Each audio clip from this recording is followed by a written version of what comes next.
Hello students, coordination கெமிஸ்ட்ரியில் இன்னைக்கு evaluate your self 5 பார்க்க போகிறோம். இதில் என்ன கொடுத்துருக்காங்க அப்படின்னா 3 compounds A, B, C have empirical formula CrCl3 6H2O. ஒரு 3 காம்பவுண்ட்ஸ் கொடுத்துருக்காங்க. அந்த 3 காம்பவுண்ட்ஸ் உடைய எம்பிரிக்கல் ஃபார்முலா வந்து சேம் தான், CrCl3 6H2O. இதில் வாட்டர் மாலிகுல் இருக்கு இல்லையா, இதை வந்து டீஹைட்ரேட் பண்ணுறாங்க.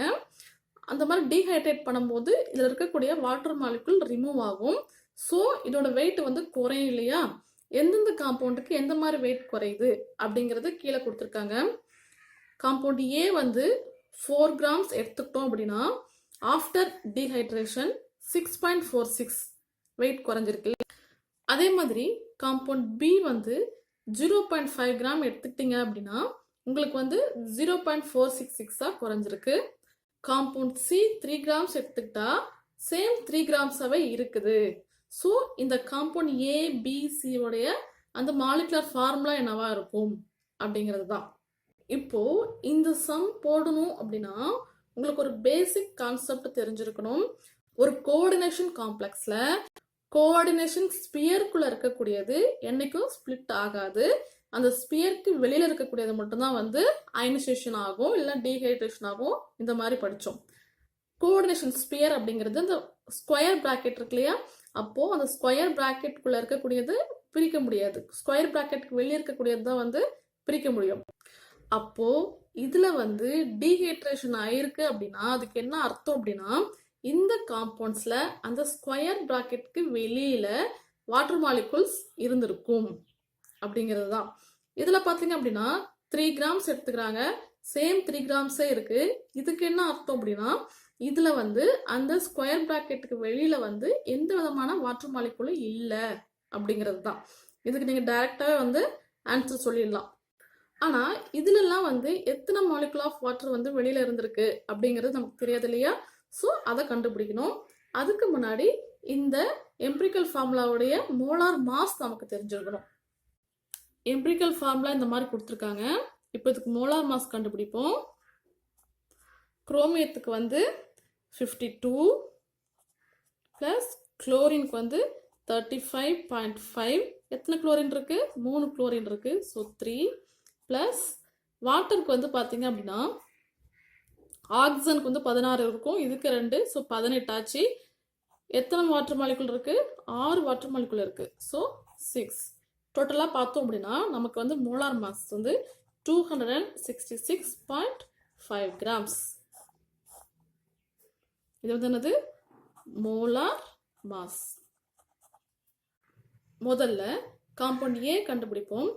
காம்பவுண்ட் ஏ எத்தனை கிராம் கொடுத்துருக்காங்க? 4 grams கொடுத்துருக்காங்க. அதோடைய வெயிட் லாஸ் ஆன வாட்டி அதோட வெயிட் வந்து 3.46 இருக்கு இல்லையா. இப்போ இந்த மாதிரி வந்து 4 grams இருக்கிறதுனால இதை நம்ம வந்து 1 gram மாத்திட்டு கால்குலேட் பண்ணாதான் நமக்கு ஈஸியாக ஆன்சர் கிடைக்கும். ஸோ 1 gram 4 grams எவ்வளோனா அப்போ 1 grams எவ்வளோ இருக்கும்? 3.46 வந்து 4ஆல் டிவைட் பண்ணால் 1 gram கிடைச்சிடும் இல்லையா. ஸோ இதை வந்து டிவைட் பண்ணும்போது நமக்கு 0.865 grams கிடைக்கும். 1 gram இருந்த காம்பவுண்ட் வந்து இந்த அளவுக்கு குறைஞ்சிருச்சு அப்படின்னா இதுல எவ்வளோ வாட்டர் மாலிகுல் ஹைட்ரேட் ஆயிருக்கு அப்படிங்கிறத கண்டுபிடிக்கணும். ஸோ லாஸ் ஆஃப் வாட்டர் என்ன பண்ணுவீங்க? 1 minus 0.865. ஸோ மைனஸ் பண்ணும்போது நமக்கு 0.135 gram ஆஃப் வாட்டர் வந்து ஹைட்ரேட் ஆயிருக்கு அப்படிங்கிறது தெரியுது. இப்போ இந்த வேல்யூவை வந்து மோலார் மாஸ் கண்டுபிடிச்சோம் இல்லையா, 266.5 gram கண்டுபிடிச்சோம் இல்லையா, இதோட மல்டிப்ளை பண்ணுவோம். என்ன கிடைக்குது? 36 grams கிடைக்கும். சரியா? நமக்கு தெரியும் 1 gram வாட்டர்ல வந்து எவ்வளோ மோலார் மாஸ்? 1 gramக்கு 18 இல்லையா. அப்போ 36 கிடைச்சிருக்கு. 36/80 போடும்போது நமக்கு வந்து 2 gram ஆஃப் வாட்டர் வந்து கிடைச்சிருக்கு. சரியா? இதுக்கு என்ன அர்த்தம் அப்படின்னா அந்த ஸ்கொயர் பிராக்கெட்டுக்கு வெளியே 2 moles ஆஃப் வாட்டர் இருந்திருக்கு அப்படின்னு அர்த்தம். இப்போ எம்பிரிக்கல் ஃபார்முலா என்ன இருந்தது? Cr Cl3 6H2O இருந்தது. இந்த காம்பவுண்ட்ல 2 moles ஆஃப் வாட்டர் வந்து அந்த பிராக்கெட்ஸ்க்கு வெளியில இருந்திருக்கு, கவுண்டர் அயனா இருந்திருக்குன்னு அர்த்தம். இப்போ குரோமியம் இருக்கு அப்படின்னா குரோமியத்துடைய கோஆர்டினேஷன் நம்பர் வந்து 6.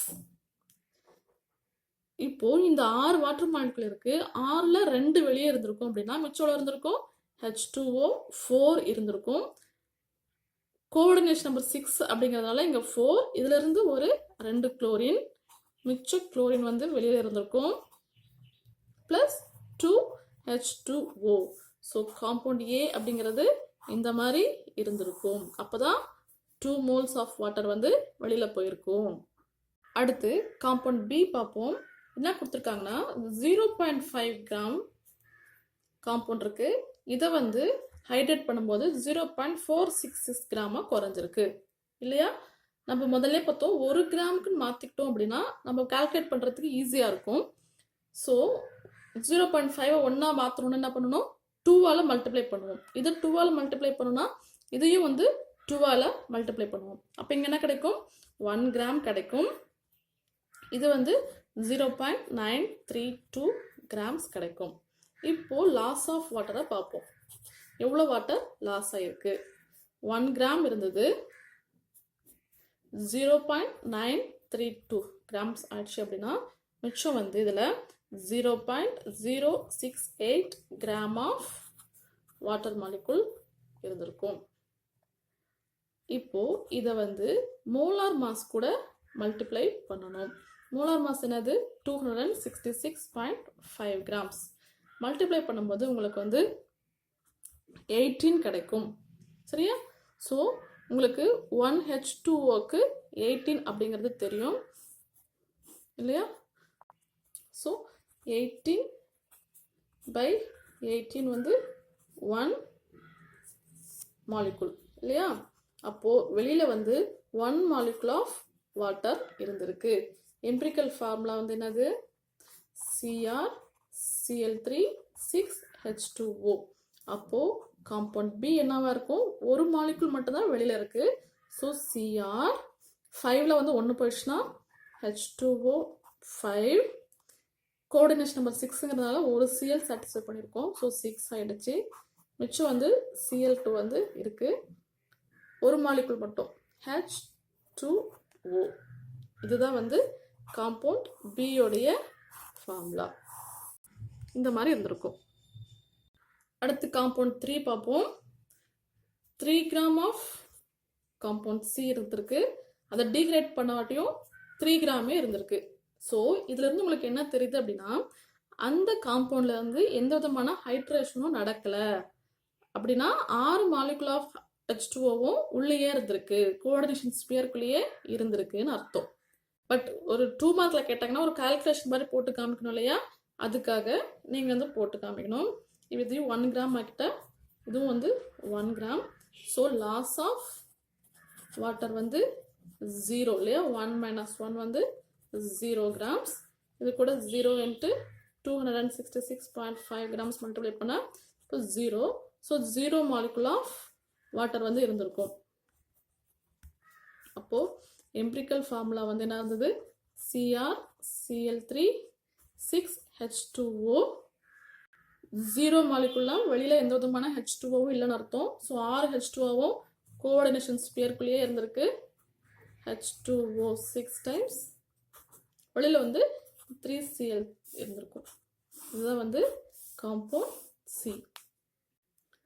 எவால்வேட் யுவர்செல்ஃப் 5ல் செகண்ட் கொஸ்டின் என்ன கொடுத்துருக்காங்கன்னா indicate the possible type of isomerism, draw the isomers.